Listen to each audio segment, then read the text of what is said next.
গণতান্ত্রিক দেশে 5 বছর অন্তর ভোট হয়।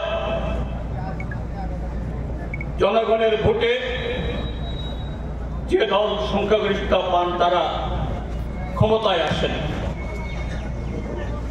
এখানে এসছে ত্রিপুরাতে ভারতীয় জনতা পার্টির নেতৃত্বে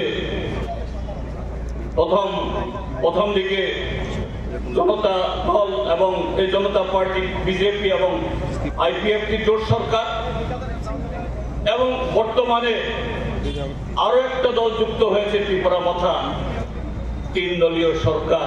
তারা বলেন শুধু 3 দলীয় সরকার না, এই সরকার ডাবল ইঞ্জিন বা ট্রিপল ইঞ্জিনের সরকার।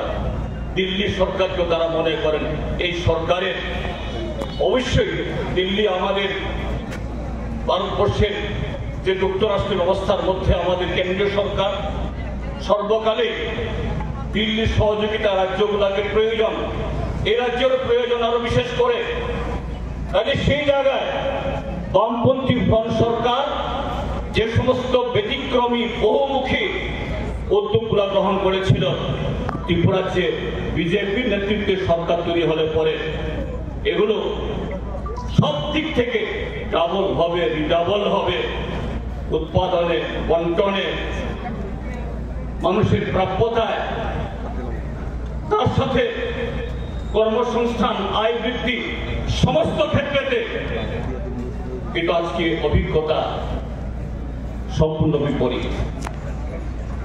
আজকে এখানে যারা মৎস্যজীবীরা, তাদের দাবি দেওয়া সম্পর্কে আলোচনা হচ্ছে। কাজে শুধু আজকে তাদের জীবন জীবিকায় আজকে আক্রান্ত না, সংকটাপন্ন না, এই ত্রিপুরাজ্যের মধ্যে সমস্ত অংশের মানুষ,